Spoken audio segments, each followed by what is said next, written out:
Okay, good morning all of you. Any questions from yesterday's class? Please note that what we have done in yesterday's class is we try to make a note of what is this bond stress flexure. We noted two types. One is local bond stress or flexural bond stress. Another is related to anchorage bond. And there we noted how to calculate the development length based on the design value of the bond stress that is given in page as per the code, which is given in page 43 of IS 456. Let me quickly recap what we have done yesterday, and let's see some applications of that in today's class. So this is what that a local bond stress or flexural bond stress. Please take a note of this equation if you have not done in yesterday's class.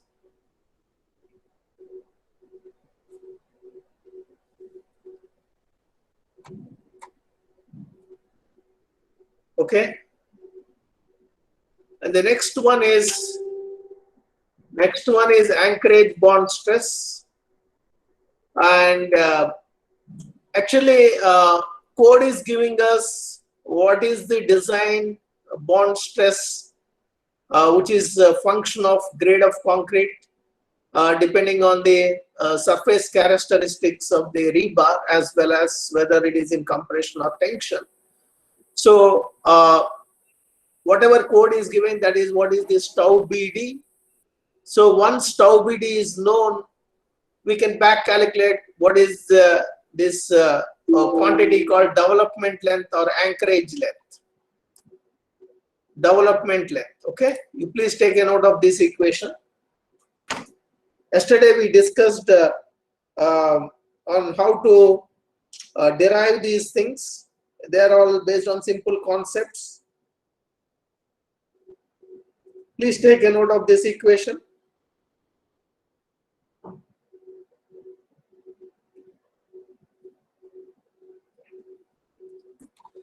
Okay, so let's proceed further.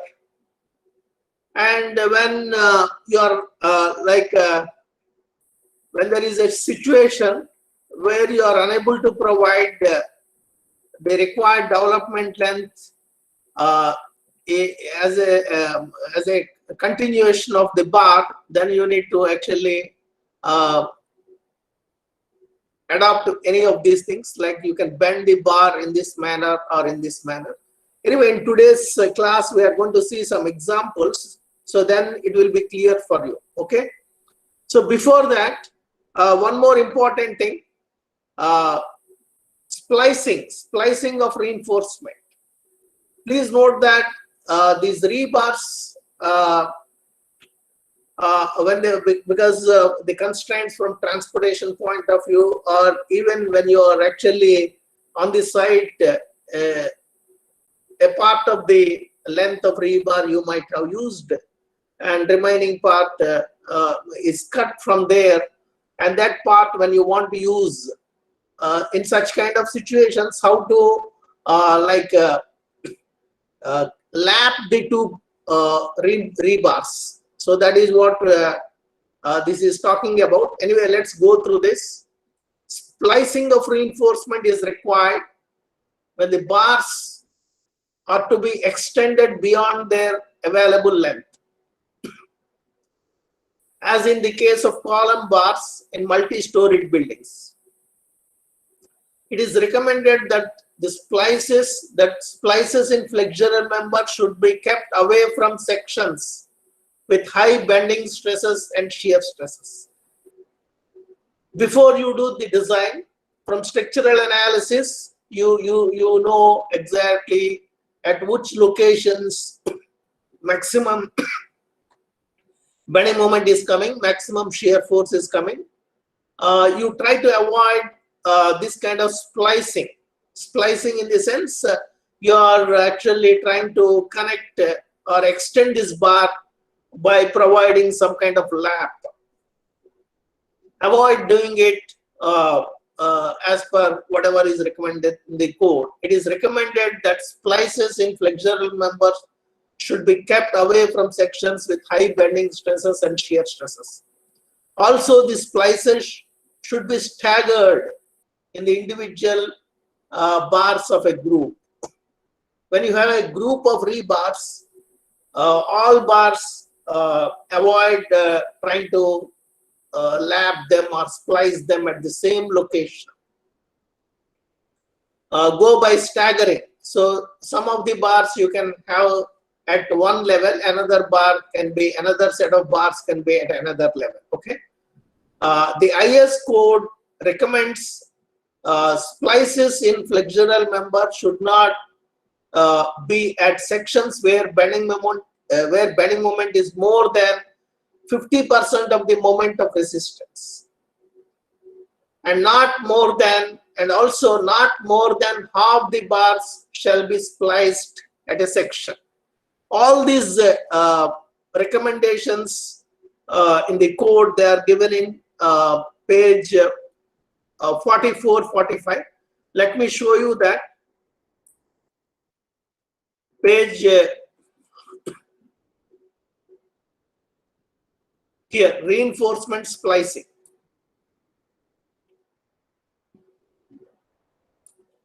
Okay, this is talking about reinforcement splicing, and afterwards, next section is talking about lap splices and how we are going to do this reinforcement splicing. Various methods. Under that, one of the method is this lap splicing. Okay, so the codal provisions or classes corresponding to this reinforcement splicing, they are given in page 44 and 45. And please note that at the time of design, we may not foresee these kind of things. When you are executing, at that time, all these kinds of issues may show up. At that time, you need to offer some solution. Okay.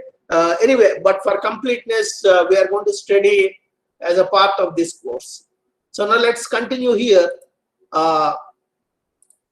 IS code recommends that splices in flexural members should not be at sections where bending moment is more than 50% of the moment of resistance, and not more than half the bar shall be spliced at the spliced at a section. Okay.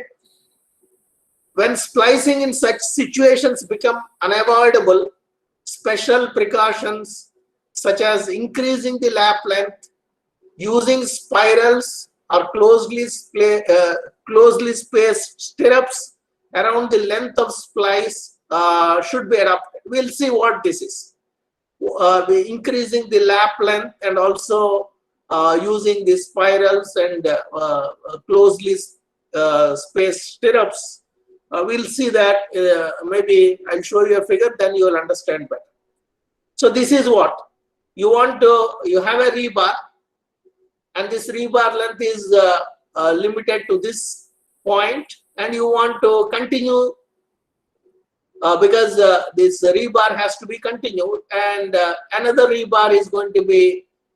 These are the various ways in which you can actually connect the other rebar, or the transfer forces from this rebar to this rebar. So you can have a lap. And what is this distance? What is this distance L, which is shown as L here? That is what is called lap length. And code is giving recommendations on that. Okay, code is giving recommendations on that. That is what is given in page 45 here.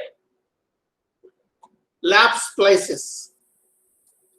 Lap splices shall not be used for bars greater than 36 mm diameter. And there are other methods of doing this kind of connecting the rebars. We need to adopt those things. Okay. And more details are given here. And wherever we require this, we'll go through this. Okay. In today's class, we'll see an example where we will be using one of the point that is given here. Okay. So related to that lapping of splices, that information is given here depending on the situation. So now let's see here. You can have this kind of lapping, or because of some constraints, you need to adopt the other alternative. Then you can have closely spaced stirrups. That is what is mentioned here. When splicing in such situations is unavoidable, that means wherever it is, the code is it's saying when flexural members, the bending moment that is coming on them is exceeding 50% of their moment of resistance, or more than half the bars have to be spliced at a location because of some unavoidable situation, then you increase the lap length, or use spirals or closed-in spaced stirrups. So this is what that is, stirrups. You can have stirrups. In addition to lapping, you can have stirrups. Or you can have only lap along with the spirals. You can this is nothing but some binding wire or something like that.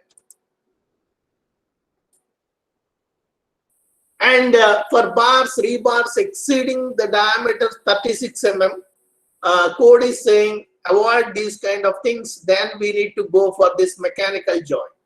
These are called couplers. Here it is shown here, the diameter exceeding 36 mm. Also, we can weld 2 bars. But welding is actually not recommended. But because of some constraints, if you want to adopt, this is how you can actually do the welding. Or you can do this kind of thing. This is butt welding. This is, you must have studied as a part of your steel design course, what is a butt weld and what is a lap weld. Okay, so these are the various ways you can do splicing of the reinforcements. Reinforcement bars, when you want to extend the length of the rebar. And depending on whether you are doing it for member under compression or flexure, the corresponding, we need to follow the corresponding clauses of the code. Okay. So whatever we have seen just now, they are given here, they are listed, and we have seen in the form of a figure. The various types of splicing of reinforcement are lapping of bars, stirrups at splice locations, staggered splicing, mechanical connections or couplers, butt welding of bars, lap welding of bars. Okay. Anyway, please note that once again I am emphasizing this. Nobody is going to foresee when this is going to happen. It depends on the site condition. Okay, on the depending on situation at a particular location. Then at that time we need to take a decision on this. And so we discussed about this bond stress and also about anchorage or development length, and also we noted about how they extend the rebars. And also before we start looking at some examples, if bond stress is exceeding, whatever the permissible value, this is how it's going to show up. Horizontal cracks due to bond failure. Bond failure is going to happen because your the stress bond. What is bond stress? It is nothing but tangential stress that is developed between the contact surface of the concrete and the steel bar. If that is exceeding, this is how it's going to manifest. Okay. And if you see in the look at this section, this is how it's going to be.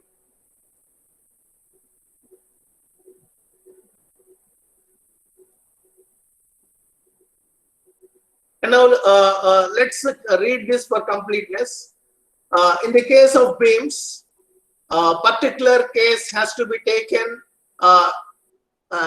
in providing sufficient anchorage and development length near supports to limit the magnitude of bond stress. If bond stresses are excessive, horizontal cracks at the level of reinforcement are formed at that in such kind of situations. Okay, and the figures just now, whatever we have seen, that is what is showing there.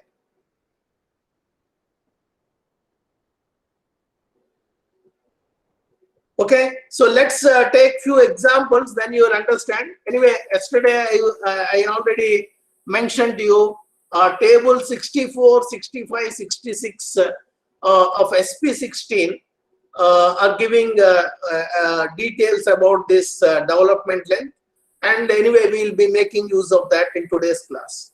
So that is what is mentioned here. This will be clear when we go through the examples. Okay. So let's take an example. Let's take this example. And please note that this is already, you know how to design a flexural member. Assuming that you already know it, we are looking only related or to illustrate the points that we noted in this particular section, that is bond and anchorage. The problem is framed in such a manner. So cantilever beam having width of 200 mm, effective depth of 300 mm, okay, supports a uniformly distributed load and is reinforced with 4 bars of 16 mm diameter. Factored total load, total load in the sense including dead load, live load, everything, it is 80 kilonewtons. And that is going to be, because this is a cantilever beam, please note that whatever total load, that's going to be your shear force. So maximum shear force is going to be 80 kilonewtons. And with that information, calculate local bond stress, maximum local bond stress, anchorage length required. If anchorage length, if anchorage length provided is 900 mm, and what is the bond stress, average bond stress? Please take a note of this problem. And please note that as a part of your design,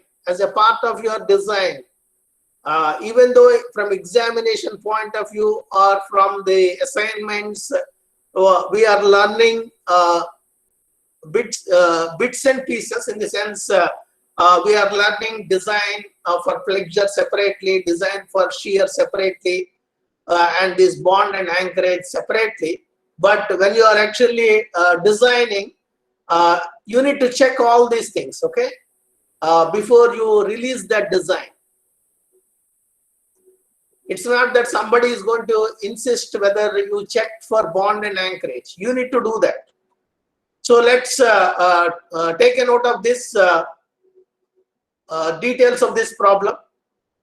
So dimensions are given. Width is 200 mm, effective depth is 300 mm. 4 bars of 16 mm diameter, and the total factored load is 80 kilonewtons. So what is the maximum bond stress? In the beginning of this class, I told you to make a note of an equation which is giving you the relation between the local or flexural bond stress tau b and applied shear. So making use of that relation, tau b is equal to V, capital V, divided by perimeter of the bars, okay, sum of the perimeter of all the bars multiplied by this one, this equation, multiplied by JD, lever arm distance.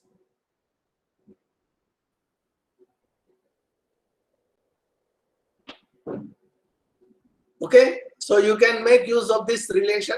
4 bars of 16 mm diameter. Based on that information, you should be able to calculate what is the total perimeter of the bars, and other information is given. Based on that, you can find what is this lever arm distance, and the total factored load is given. This is whatever problem that it's in that it's cantilever beam. So total factored load is going to be same as maximum shear force. When you use maximum shear force, you are going to get maximum local bond stress. So that is what you need to do here to calculate maximum local bond stress in this problem. An anchorage length required. This is nothing but development length, LD. LD is the diameter of the bar, pi, anchorage length. You can also see that relation in your code book. Code book is giving that relation. Anchorage length, here development length.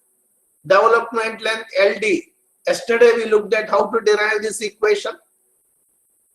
Diameter of the bar, rebar, multiplied by the stress in the rebar. The sigma s, you can take it as 0.87 Fy, maximum stress that is permissible or permitted in the rebar.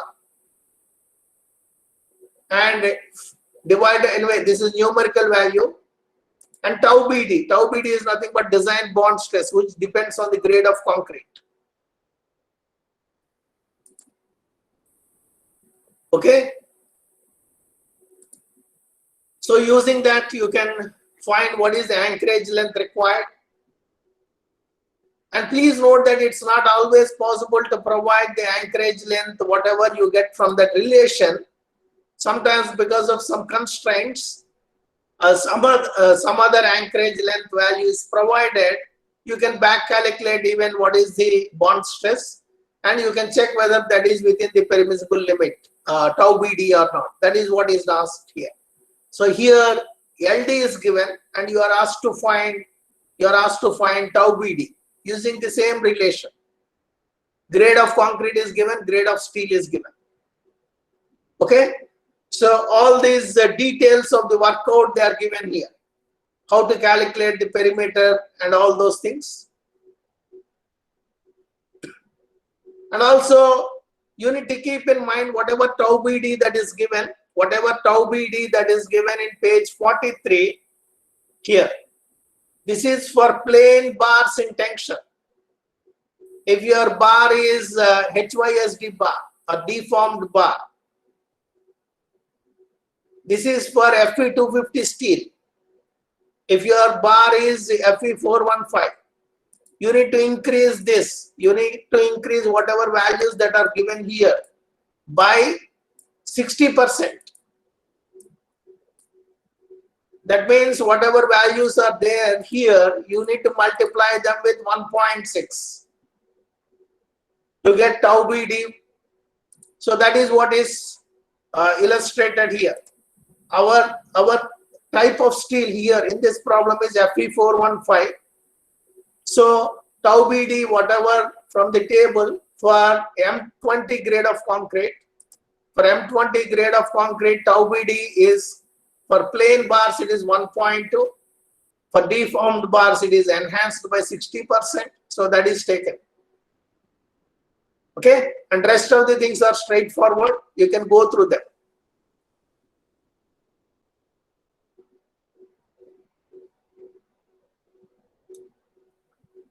Any questions? I think there is a small error there in the bond stress. It should be JD instead of D. Yeah, actually, I will tell you, this is, yeah, whatever Professor Amlan mentioned, it is correct, JD, it should be JD. But if you want exact calculation, exactly you want to calculate, you calculate that lever arm factor J. But for most of the cases, it's going to be around 0.9. If you round it up to the second significant digit or first significant digit, okay, 0.9. So here it is approximately taken as effective depth. But if you want to precisely calculate whatever Professor Amlan mentioned, that you need to do. Anyway, here the details are given. Amount of steel is given. grade of concrete is given, grade of steel is given. You should be able to calculate what is this lever arm factor. Any other questions from student side? I'm not seeing any participation. Any questions? And also you can make use of tables 62, 63 or 63, 64, 65 in IS code. SP16, sorry. So let's see that SP16.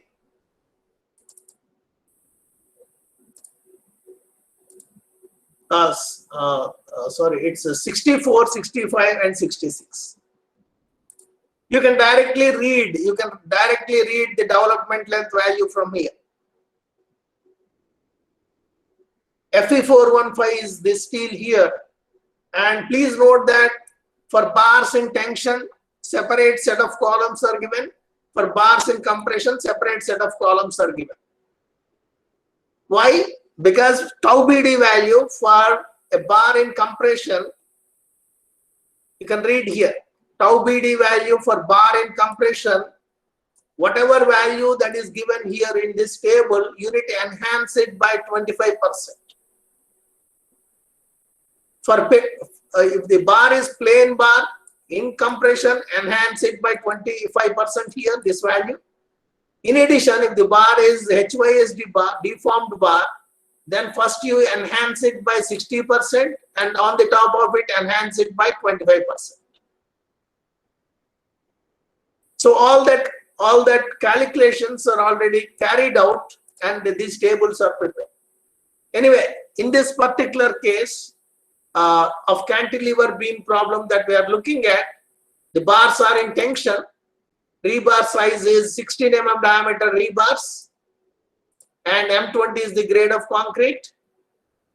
And this, please note that this is the development length based on Fy is equal to 415. So your sigma S is 0.87 times 415. Okay, so you can directly read from this table. And this table, you use it only for cross-checking your numerical results. So here, that for completeness, that is also given. SP16, table 65, just now have shown you. LD value is, development length value is 752 mm. Okay, so let's take one more example. And please note that while doing this kind of calculations and other things, you need to be good in your structural analysis. Okay, you need to have a complete idea about variation of bending moment and shear force, and that whatever I just mentioned, that is what is required in this example. Let's go and read this, go through this example. Okay, a reinforced concrete beam, 6 meter span, is uniformly loaded and is reinforced with 5 bars. Is reinforced with 5 bars of 20 mm diameter on tension side. Anyway, it's simply supported, assuming, or it's simply supported, and it's 6 meter span subjected to uniformly distributed load. So it's going to be undergoing sagging moment. So 5 bars of 20 mm diameter provided on the tension side at an effective depth of 400 mm. Find the distance from the center. Find the distance from the center of beam. Please note that these 5 bars of 20 mm diameter are based on maximum bending moment. Okay, but as you come this beam, assuming it to be simply supported, you know how the bending moment is going to be varying. How bending moment is going to be varying for simply supported beam subjected to uniformly distributed load. It's going to be having parabolic variation. Maximum value is going to be at the center, which is going to be equal to WL square divided by 8. As you come towards this support, it's going to reduce, and finally at the supports, bending moment is going to be 0. and the variation, how the bending moment is reducing, that also you need to be you need to refresh your structural analysis background. Okay, so that information is required here. What is asked is 5 bars of 20 mm diameter are provided on the tension side at the center of the beam. But this may, we know that as you come close to the supports, bending moment is going to be 0, or bending moment is less than at the mid span. So 5 bars are not really required. Please note that steel is expensive than concrete. We can do some cost cutting by reducing the amount of steel, by intelligently cutting down this amount of steel wherever it's not required. So that is what is illustrated here. So 5 bars of 20 mm diameter on tension side at an effective depth of 400 mm are provided. Find the distance from the center of the beam where one of the bars can be curtailed. One of the bars can be cut. Adopt 20 mm grade of concrete Fe415 HYSD bars. Okay. So you need to go back to your structural analysis and revise it. And from the center of the beam, for a simply supported beam subjected to UDL, with reference to the center of the beam, what is going to be the bending moment at any section X from the center of the beam? What is going to be the bending moment? You just try to get that relation. Bending moment as function of X, where X is measured from the center of the beam. Anyway, here 5 bars of 20 mm diameter are provided for the maximum bending moment, which is going to be WL square divided by 8. But as you move away from the center, bending moment is going to reduce. And I'm going to show you the relation, but you need to verify it. You need to convince yourself that that relation is correct or not. Okay. And what is asked in this problem is, at what distance from the center I can cut one of the rebars. When you cut one of the rebars, how many rebars are going to be left? At the location where you are cutting curtailing one of the rebars, 4 bars are going to be continued. So if the maximum bending moment is taken by 5 bars of 20 mm diameter, at what locations from the center of the beam the bending moment is going to be equal to that resisted by 4 bars of 20 mm diameter. So using that concept, we are going to get the distance X. Okay. So let's see the workout. I hope you have taken note of this problem. It's a reinforced concrete beam, 6 meter span, uniformly distributed. 5 bars of 20 mm diameter are provided on the tension side. Effective depth is 400 mm. Grade of concrete is M20 Fe415 steel. Okay. So let's see. Based on whatever explanation I gave you, this relation is, anyway, this is the data that is actually noted, and this is HYSD bar. So tau BD has to be enhanced by 60%, and that is what is done here. And now coming to calculation of distance, whatever explanation I gave you, based on that, this relation is written. This is the bending moment. This is the bending moment at a section X measured from the center of the beam, simply supported beam subjected to uniformly distributed load. You please cross check the numerator. And bending moment at the center is WL square divided by 8, maximum bending moment. So 5 bars of 20 mm diameter are provided for maximum bending moment. I need to calculate X such a way that the bending moment, whatever bending moment at that particular section, 4 bars of 20 mm diameter should be able to sufficient to resist that moment. So based on that, this relation is written. Please note that in this relation, we have not used 20 mm diameter bar, nothing, because that's going to be cancelled both in the numerator and denominator. So only the number of rebars is considered. So based on this, you can calculate x. X is going to be the distance from the center of the beam that you need to note.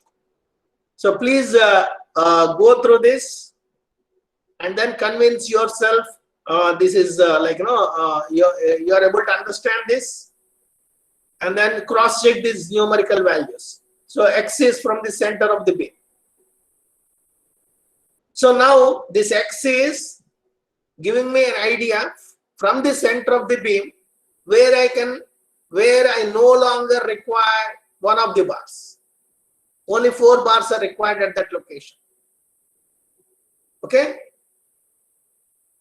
And please note that this x is based on the relation between bending moment and the number of rebars, and this is what is theoretical cutoff point. Theoretical cutoff point from bending moment considerations. But we cannot simply cut the bar. We cannot simply discontinue one of the bar at a distance, this distance from center.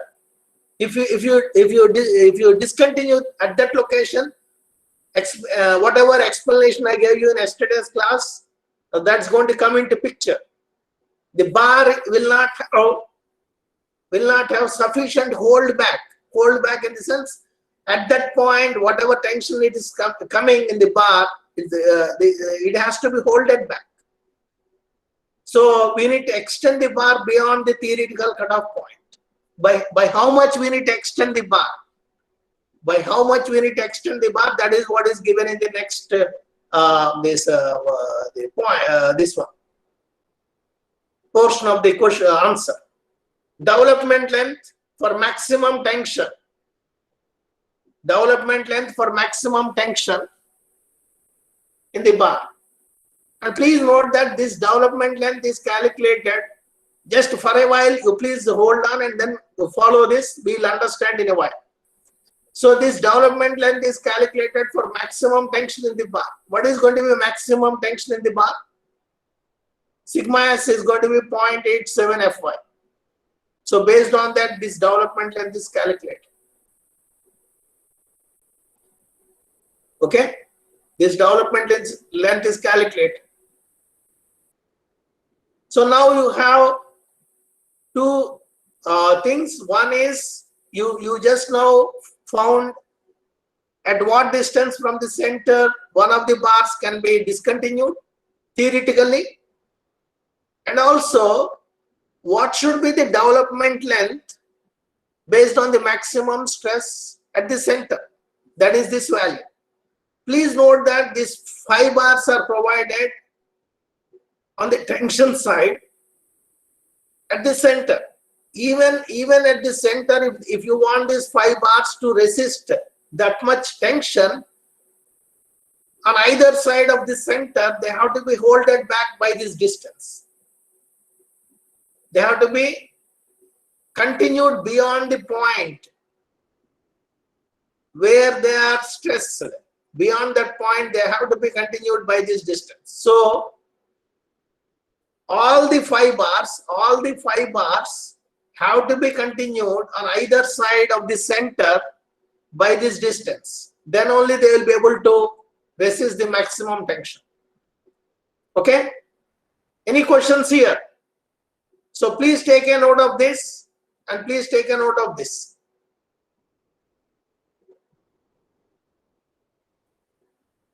And now from the center, all the 5 bars have to be continued over this distance. And from the center, theoretically, one of the rebar can be discontinued at this distance. So these 2 values are calculated because suppose this value, the value which you calculated from bending moment consideration, if this value is less, if this value turns out to be less than this value, If this value turns out to be less than this value, you cannot simply discontinue the bar at this location. You need to extend it till this point, at least. Okay? So that is the reason these two values are calculated. Any questions here? If this is clear, we just calculated theoretical cutoff point, and also we calculated what is the development length that is required based on the maximum stress that is occurring at the center. So now, physical cutoff point. This is the actual cutoff point. Okay? Actual cutoff point is going to be based on theoretical cutoff point. Theoretical cutoff point is going to be larger of the quantity that you calculated from bending moment consideration, or development length. So whichever is larger, you need to take that. That as the theoretical cutoff point. So that is the reason why it is actually calculated this. That's why here it is written theoretical cutoff point from bending moment consideration. This is the theoretical cutoff point from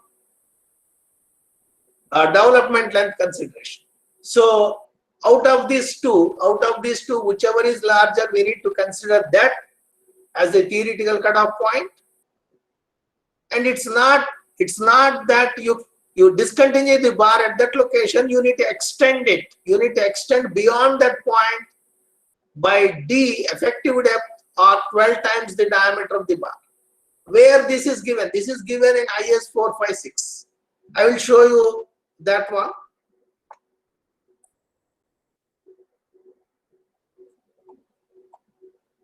Here, curtailment of tension reinforcement in flexural members. For curtailment, reinforcement shall extend beyond the point at which it is no longer required to resist flexion for a distance equal to effective depth of member or 12 times the bar diameter, whichever is greater, except at simple support or end of cantilever. Okay? So based on that, this is written, this equation is written. Physical cutoff point is theoretical cutoff point based on bending moment consideration and based on the development length, whichever is larger, that is taken, plus larger out of these two, D or 12 times diameter of bar, whichever is higher. So then you are going to get physical cutoff point. So one bar, then you can give the recommendation. One bar can be curtailed at 1.7 meter from the center of span. Is it clear? Professor Amlan, you want to add something? Yeah, this extra length of D or 12 times the diameter, this comes because of the presence of shear. The shear tends to make the angles of crack inclined, and from that this provision can be explained. Okay. Okay. Anyway, we'll see this example 3 later because it involves welding and other things. And if somebody is interested, they can go through this example. But I'm going to skip this example. Okay. And example 4, let's look at example 4. Okay.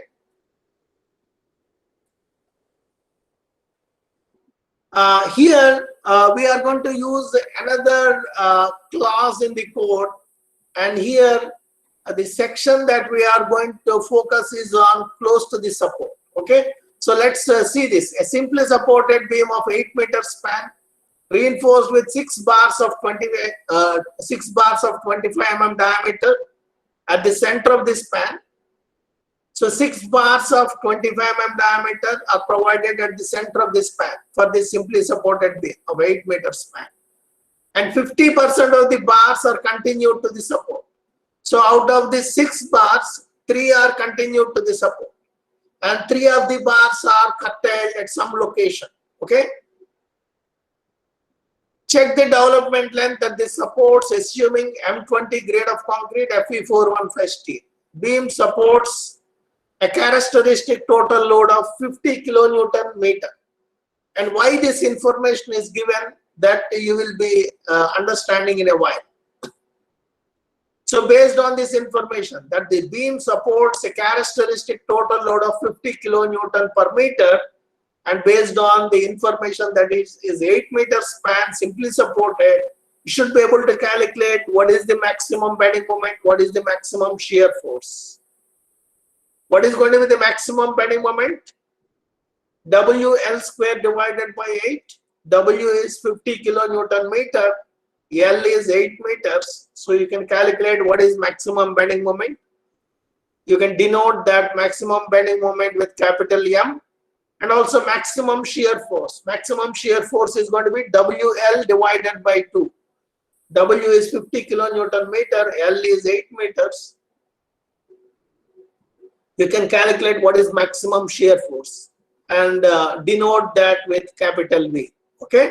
So those two quantities are required. And now 50% of the bars are continued to the supports. 50% of the bars means 6 out of 6 bars, 3 bars of 25 mm diameter are continued to the supports. Okay. And please note that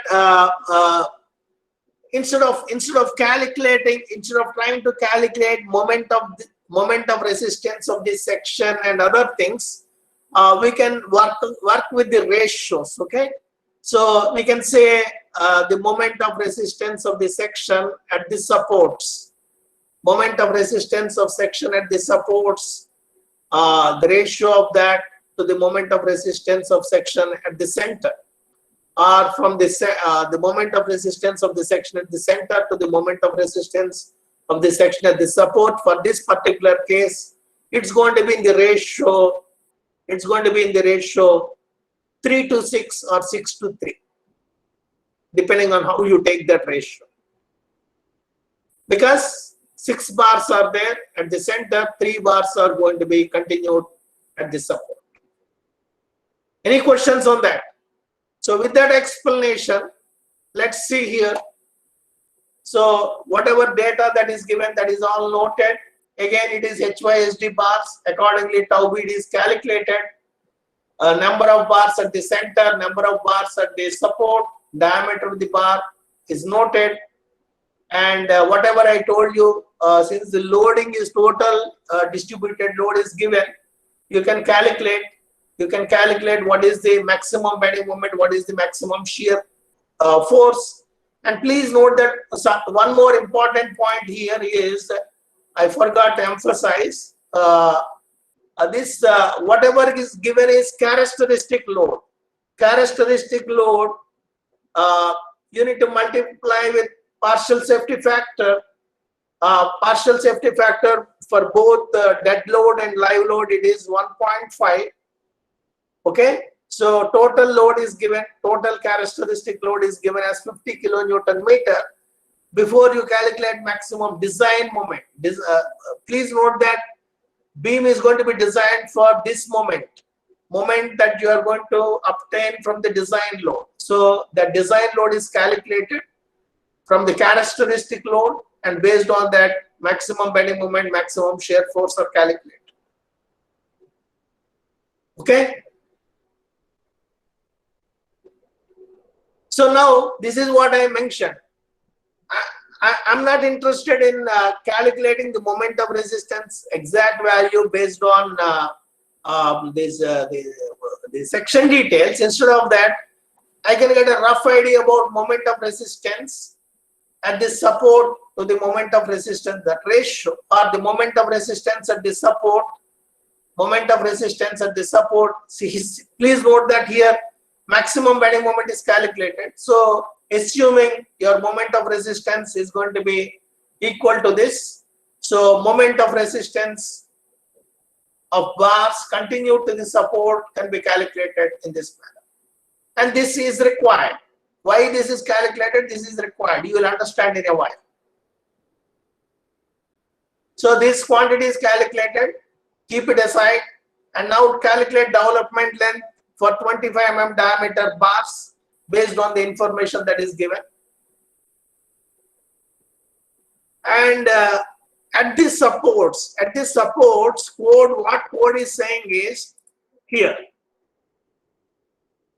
At simple supports and at points of inflection, positive moment tension reinforcement shall be limited to a diameter such that LD computed, whatever LD value that is computed does not exceed this quantity, M1 divided by V plus L0. And if it is close to the support, here, the value of M1 divided by V in the above expression may be increased by 30% when the ends of the reinforcement are confined by compressive reaction. Please note that at the supports you are going to have this compressive reaction. So whatever this M1 divided by V, we need to enhance it by 30%, or you need to multiply this with 1.3. So 1.3 M1 divided by V plus L0. You calculate that quantity, your LD should not exceed that. LD should not exceed that. So just now we calculated what is the development length. We need to make sure, or we need to do that checking whether this LD is exceeding 1.3 times M1 divided by V. V is nothing but V max that is given or calculated here, plus L0. And what is that L0? L0 is a quantity which we can provide in the form of anchorage hooks or something like that. So that L0 we need to here. L0 is sum of anchorage beyond the center of support. And now we know what is M1, what is V, we know what is V in the sense, this V max. And 1.3 times M1 divided by V, we can calculate. And then check whether LD is exceeding that or not. So that is what that check is, what is made here. Whatever I showed you that class, M1 divided by V multiplied by 1.3 is calculated. And this value is 1300 mm. And what is LD? LD is 1175 mm. Okay. So anyway, LD is not exceeding 1.3 M1 divided by V, irrespective of whatever L0 is. L0 is nothing but anchorage beyond the support line. Even if you don't provide that, even if you don't provide it, LD is less than this, so you don't need to provide any L0. Okay, so the development length is satisfied without any anchorage value. If this condition is not satisfied, then you need to provide anchorage beyond the support line. That is what is this L0. Okay, so with this, what I suggest is you go through these examples, and also assignment 6, last problem, you make an attempt on that. Okay, you make an attempt on that. And in tomorrow's class, we'll see a few design problems here. These are the design problems, and these also are going to be following similar lines. So whatever we have seen just now, they are all analysis kind of problems. In tomorrow's class, for completeness, we'll look at design problems. Meanwhile, you can attempt assignment problem 6, the last problem in assignment 6. Okay. Any questions? Professor Amlan, you want to add something? Not right now. Okay, just a minute.